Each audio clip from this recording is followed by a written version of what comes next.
Hello and welcome to PhDtalk.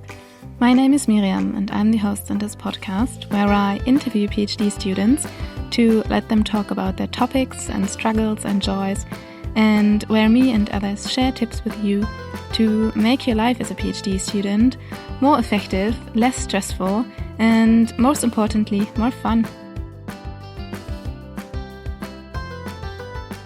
Welcome to today's episode. For today's episode, I interviewed Joana. Joana and I are part of the same EU research project called Nutri2Cycle. Joana is a PhD student at the University of Lisbon in Portugal, and she researches animal manure and how mixing different types of these animal manures can enhance their fertilizing value, meaning their ability to replace mineral fertilizers with these organic alternatives. Today's introduction is in Portuguese, and I hope you enjoy our conversation. Let's talk science. Olá a todos, meu nome é Joana Prado, sou uma aluna de doutoramento em Lisboa, estou a estudar no Instituto Superior de Agronomia e estou a fazer o meu doutoramento em Engenharia Agronómica. Trabalho com efluentes animais para tentar que eles sejam mais utilizáveis para os agricultores, no sentido em que eles não têm os rácios de nutrientes que os agricultores estão habituados, por exemplo, com os fertilizantes minerais, e então eu estou a produzir um fertilizante orgânico a partir de efluentes pecuários que tenham os rácios que existem nos fertilizantes minerais. Hi, Joana. Hi. Nice to have you in my podcast in Lisbon. I'm right now in Lisbon at the university, and I'm interviewing Joana today, who's a colleague in a EU project that we are both in. And yeah, let's start. So maybe you would like to tell us a little bit how you ended up doing your PhD here. Mm-hmm. What did you do before? Okay, so I just applied to college, like most people, right? Yeah. I applied to ISA, Instituto Superior de Agronomia, to my bachelor. Mm-hmm. And actually I started in livestock engineering. And then I thought, okay, I like the animals, but I think I want to feed the animals, like grow the food for the animals, okay, not just produce the animals. So then I changed my master to agronomic engineering, and I had to do my master thesis, and I thought about doing some sustainable forage, but then another opportunity came in with working with manure. Mm-hmm. So I just end up in the other end of the chain. Yeah. So it was like, okay, I didn't thought about that, but it was okay. And basically I work with phosphorus because it's not a nutrient that's really thought about. And after my master thesis, I did a research year with my professor.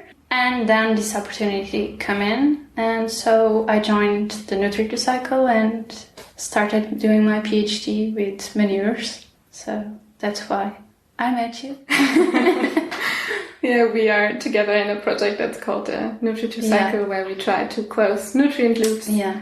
So manure is an important component of that. Yeah, exactly. When did you start? How long? 3 years ago. Okay. Yes. So you are almost at the end. Yeah. Hopefully I will deliver my thesis soon. Okay, nice. Yeah. Okay, very good.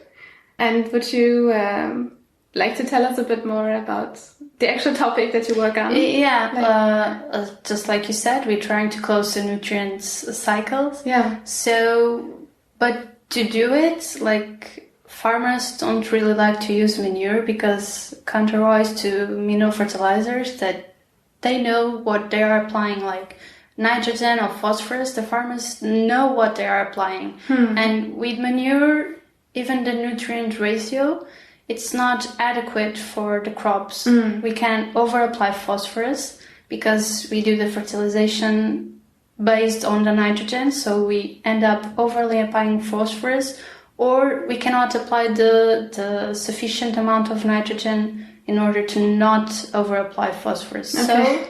So what I'm doing is combining the manures between them. So I could produce a manure-based fertilizer, like an organic fertilizer, with the known ratio of N and P that are equal to the mineral fertilizers. So there is a green option, so the farmers can use and actually increase the sustainability of agriculture and the organic content in the soil. So it's a win-win situation if it works. Yeah, and what types of manure? We try to use the Portuguese reality because since we are in Portugal, right? We need to use manure that actually have a surplus in Portugal. So we use mostly pig slurry, cattle slurry, and poultry manure. But we also used cattle manure, solid manure. Okay. So and then we combine them. Just like picking one, picking the other, mixing, and then apply to the soil and see what does to the mineralization rates, the greenhouse gas emissions, because we know manure can be a pollution source, so we need to be careful with that. So combining two materials that can pollute the environment, we need to be aware of it. And then also assess the potential of nitrate leaching or phosphorus. And then at the end, we saw the agronomic effect of feeding a crop with those fertilizers. And some of the results were promising, others not so much, but there are results, so we need to accept all of them. Yeah. That's part of a PhD, I think. Part of science. Yeah. Okay, so you take a bit of the pig slurry and you take a bit of the cow slurry, and then you measure the nitrogen and the phosphorus content, and then you... Yeah. I didn't measure in the mixture, but I know the composition of each of them, so I just planned how much I need from the pig slurry and the cattle manure, for instance, and I planned those. And then I know the nitrogen I'm applying, but the thing is, with organic materials, most of the nitrogen can be in organic form. So we need to count that, for instance, mineral fertilizers, all the nitrogen is mineral form, so the crops can assimilate the nutrients. But that won't happen with organic materials. So we need to take this into consideration when offering these solutions to farmers, because there is a time we will have some nitrogen immediately available, but most of the nitrogen will be available like after 2 weeks, for instance, or 3 weeks, and this information needs to be assessed. So you can say to the farmer, okay, you can apply this, but make sure you know that most of the nitrogen will only be available after 3 weeks, for instance. So it's not just the information about the mixture that you need to give to the farmer, but also maybe how to apply and coordinate with, because I want to do this as try to substitute the mineral fertilizers doing basal fertilization, like the ones who apply at the beginning, but not substitute the cover for the top dressing fertilization. The what ones is that's, for instance, when you already have the crop growing, you apply it over your crop. So that's the top dressing. It's just at the surface of the soil. So that will be still in mineral forms. So we can complement what's needed, just so the farmer can know what to count with those materials. Okay, I see. And then, so if you're replacing the mineral fertilizer, you also account for the cost that the farmers would, what would be different about that? Because I guess now farmers would be more interested, not just because of the environment, because it's maybe enhancing the soil, or I'm from agronomic point of view, but I cannot forget the environment. But I'm not interested in losing nutrients to the environment because I'm decreasing my product value. So in that way, I'm kind of being selfish, but I also need to be aware that if I pollute my environment, the soil will be unhealthy. So, and the air and everything. So I'm not interested in that. The solution I offer needs to be green in every aspect. And even the costs that you're saying. Yeah. Right now, there are free products. Like, if the farmer can go to a livestock farmer, the livestock farmer just gives you the manure because they don't know what to do with it. But if the demanding keeps coming, I believe they want to make money from it. It's hard to make the costs about this, so it's hard to do the economic assessment. But right now, manures are free, right? Yeah. So it would be less costs to the farmers because less mineral fertilizers would be needed. But I didn't do that assessment. And how can we imagine your experiments? How would that look if you walk us through?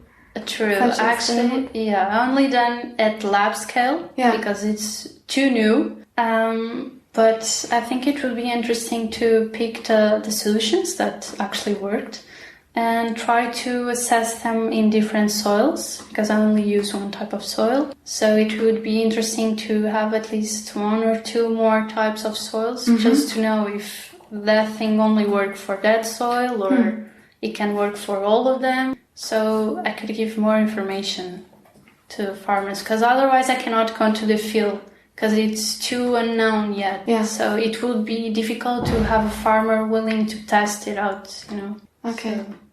So when you say you tried it at lab scale, what does that mean exactly? Okay, yeah, sorry, I forget. So what I did, I thought about these blendings, okay? Yeah. So first of all, we needed to see, okay, what happened to nitrogen? So for that, we did incubation, aerobic incubation, and we measured for 3 months the nitrogen in the soil. So what happened, the mineralization, the nitrification dynamics. And so to realize what happened to the nitrogen, if there are immobilization or we have more nitrification or more mineralization, what happened. And we also measured the greenhouse gas in another experiment, also during 3 months. And we also assessed the potential of nitrate and phosphorus leaching for 2 months in condition that would be like the worst case scenario for leaching. Okay, what is the worst case? That's like we have the soil and just put like a heavy amount of water in it, okay. So we can drain all the nutrients in it. So it would be the worst case scenario. And then from that you can say, okay, compared to mineral fertilizer, the nitrogen and the phosphorus behaved in such way. Yeah, in the first stage we try to compare with the raw manures. So to have the baseline, because we know with that materials what already happened, the literature is really rich in it, but not what happened when we mix two materials. Yeah. And then in a second stage, we compare with the mineral fertilizers. And it was really interesting because at the leaching experiment, for phosphorus, the worst material was the mineral fertilizers. Okay. Yeah, and actually the manures have the restricted legislation towards nitrates and phosphorus leaching. And farmers can apply more easily mineral fertilizers, for example, in vulnerable areas or nitrate vulnerable areas than manures. And manures prove to be actually safer than the mineral fertilizers. Okay. But only in the mix or also as single? I don't want to lie about that. I cannot remember. Okay, I know. But yeah, so it was interesting to see that. So what is happening now in the fields in Portugal? Are they all applying mineral fertilizer? Are they applying it one by one? So one gets the cow manure, one gets the slurry manure? Or how is the reality right now? I think it depends. Like, if we go to the south of Portugal, they have more permanent crops. So I think most is done with mineral fertilizers. For instance, there near Lisbon, we have a lot of pig farms and some dairies. And so if it is close by, because transporting manure due to its water content, it's not that easy and it's expensive. If it's nearby, some farmers are willing to apply manure, but they only apply it as an organic amendment. So they can correct like carbon content in the soil. Because of so many years of soil exploration, the soil is really unhealthy, and the organic content in the soils in Portugal is really, really low. We need to try to compensate it, and farmers are willing to apply it like an organic amendment, but not that many farmers apply it as a mineral fertilizer. Okay, so they would still apply the same amount of mineral fertilizer as they do now. Okay. Yeah. And then these kinds of experiments could be a way to convince them, if you're applying it in such way, then you can actually save mineral fertilizer. We have a national task force, and some of them are willing because they know they need to apply those types of materials. I think it's not that they need more proof, it's just the legislation to apply manure is so restricted in some cases that it's difficult, and if you don't apply correctly, you can lose some of the state's incomes that they have because they do it incorrectly. So they get penalized, they get punished financially. But like nowadays, fertilizer are a really expensive cost for them. So they're trying to see other solutions, and they know it improves soil health. So the crop yield will be higher if your soil is healthy, your ecosystem is healthy. It will be nice. It will be more profit. Perhaps not in the next year or the year next, but in future years. The long term. Okay, so it should also come from the policy side. So it's not just about. It would help. Yeah. Okay. And is there any interest from the farmer side, and is there interest from the political side of the spectrum? We had a meeting that we tried to join farmers and the politicians, not all politicians, but the ones that could change that. It was like, we want to apply, but no. And so it was hard because, we need to regulate, because manure can be dangerous if not applied correctly, but I think there needs to be like a middle term, and that's where the scientific community can be really important, because we have the data. We have facts that are important for the politicians that can make more, legislation that's more accurate towards the reality, so farmers can apply other solutions. So I think there's still a long way to go, but they're starting to go that way. Slowly, but starting. And then, because now, there is already manure, so what happens to it now if the farmers are not willing to apply it on their fields? They apply it. If some of the dairies, for instance, they have fields for forage, they produce their own forage, so they just apply the manure without counting the nitrogen or the phosphorus they're applying, so just apply it. So it's not so much about applying more manure on the fields, it's just applying less mineral fertilizer on the fields. So that's more of the goal. And more efficiently. I think it's more about that. And if we can offer a solution farmers are known to work with because of the nutrient ratio, it will be one step towards that direction. So that's what I'm trying to work on. Okay, nice. Sounds interesting. Apart from your topic and apart from your work as a PhD, do you have other duties at the university? Do you? Not right now. I was on the not scientific, pedagogic. I don't know, all courses have like students that represent other students. So I represent the PhD students. We also have teachers in that assembly, let's just say that. So I represent the PhD, and we also have this thing in Portugal. It's tunas, que são... No, it sounds like tuna, but it's a group of students that join and play some musics. We learn to play instruments, and we go to competitions, and we met other university students, so it's really fun, and I was in that also. Nice. Yeah. We need some compensation for the work. For the work that we do. I play the tambourine. Okay. Yeah. because we do like this choreograph stuff. Okay. It's fun. So that's a way to relax. Yeah, it was. Yeah. And we heard the Harry Potter, Yeah. The outfits, the little cape from Harry Potter. Yeah. It was inspired in our wardrobe. Because we have like not just the tuners, but every college student can have it, and we have like this wardrobe that's black and white. It depends on the college actually, and a cape like Harry Potter has. So yeah, J.K. Rowling inspired on Portugal. Okay, nice. Some nice side facts. Yeah. Can you say a bit about the joys and the struggles in the life of your PhD?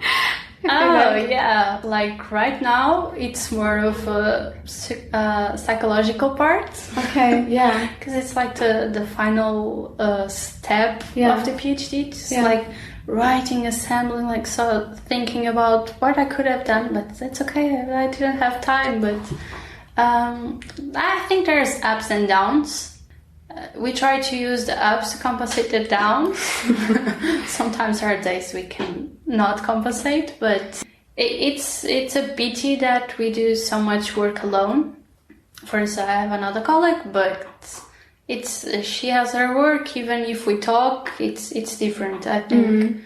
But yeah, I think it can be really interesting. And when you start to understand more the data you're collecting and just not hearing the teacher say, oh, that data is so interesting. It's like, it's numbers. And when you start to see what they see, I think that's really interesting. It's like, oh, I made that conclusion. I understand the numbers now. Yeah. So I think that's really nice. Okay, when you see the fruits of all the hours and the lab and everything. Yeah. That's really nice. But then we also have to work all the hours and and sometimes we need to be like long hours in the computer, and reading papers and looking for papers, and that can be like, for me it's the downside. I like to work in being with people, and here we are really lucky to work in ISA because it's small. It's big but it's small, and it's like a family community. So it's nice. That part is nice. Okay, some support. Yeah, even to do the work alone. Yeah, we have that part when we can socialize. So that's important also. The moral support. Yeah, true. Yeah, it's nice to have it. Yeah. Could you think of something, like if you imagine your younger self, do you have any advice you would give your 3 years younger self or something before you started? It was funny because when I finished my master thesis, my teacher, that's current one of my main supervisors, was like, oh, you should do a PhD. I'm like, are you crazy? I'm not doing a PhD. No way. I'm like, okay, perhaps. Okay, and then all of a sudden, well, I'm doing a PhD. So if I could give advice, would be trust you. Don't stress so much about the little stuff. Because, okay, you have a problem now, but perhaps in 2 days it won't be a problem. So why drain yourself with so much stress when you can just, breathe and then think more clearly about it. Yeah, I think the first year it was really like, I don't know, I'm lost, and then, calm down and I think it will be it. Okay, be more relaxed. Yeah. Yeah, I see. And then when you're done, I guess you're done soon, do you have any reward for yourself? Yeah, no, I'm not thinking about it. You can think about the reward then. No. Yeah. Right now I cannot think so forward. Yeah. But do you know if you want to stay in academia, or will you I need to take 1 month at least to rest, and then I'll see. Okay. Order your thoughts. Yeah. Yeah, makes sense. Okay. Then, unless you want to have any other things you would like to share. I don't remember. But yeah, thank you. Yeah, it was really nice. Yeah, thank you for taking your time. Yeah. And hope you like Lisbon. Yeah, I do, very much. Okay, bye-bye. Bye.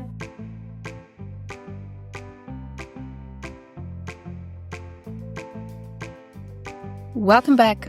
I hope you found today's interview insightful and that you learned something new about Portuguese agriculture and the potentials of organic fertilizers compared to mineral ones. And if you enjoyed this episode, then I would love for you to leave a comment, share it with someone who you think might also find it interesting. And then thanks a lot for listening and thanks a lot for your time. Until the next episode, I wish you all the best. Yours, Miriam.